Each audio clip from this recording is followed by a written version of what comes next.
Kepala BIN ingatkan potensi ancaman Pilkada 2024, termasuk saat Minggu tenang. Jakarta Suara Kebenaran.com.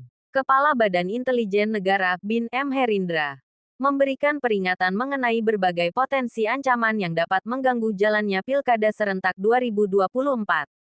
Dalam Rakornas Pemerintah Pusat dan Daerah yang digelar di Sentul, Bogor, pada Kamis tanggal 7 November tahun 2024, Herindra mengidentifikasi beberapa fase kritis yang perlu diwaspadai selama proses pilkada. Fase pertama adalah saat kampanye, yang menurut Herindra rawan terhadap gangguan-gangguan dan ancaman yang bisa merusak kelancaran pilkada. Selama kampanye, banyak potensi gangguan yang bisa mengganggu pelaksanaan pilkada, ujarnya. Fase kedua yang dianggap krusial adalah masa Minggu tenang, di mana Herindra menegaskan bahwa meskipun secara resmi disebut Minggu tenang, justru saat inilah berbagai ancaman sering muncul. Minggu tenang seringkali tidak tenang.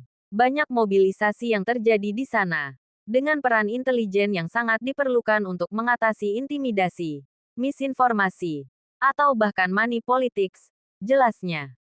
Herindra juga mengungkapkan fase ketiga yang tak kalah penting, yakni saat penetapan calon.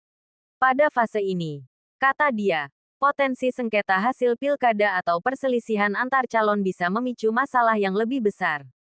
Selain itu, BIN juga mengidentifikasi sejumlah ancaman eksternal yang perlu diwaspadai, seperti radikalisasi, yang tetap menjadi tantangan besar. Tangan-tangan invisible yang mengganggu pilkada tetap ada, dan kita harus tetap waspada terhadap radikalisme, ujarnya. Meski ancaman terorisme saat ini tidak terlalu tinggi, Herindra juga menyoroti isu terkait siber, termasuk penyebaran berita palsu, serta gangguan seperti kampanye hitam, ketidaknetralan ASN, jual beli suara, penggelembungan suara, dan bentrokan antar pendukung. Ia menambahkan bahwa hampir seluruh wilayah di Indonesia rentan terhadap ancaman dan gangguan terkait pilkada. Namun, Herindra meyakini bahwa dengan pengalaman yang sudah ada, tanggung jawab untuk mencegah konflik ada di tangan semua aparatur sipil negara ASN. Kita semua bertanggung jawab untuk memastikan pilkada berjalan dengan damai dan lancar, tutupnya.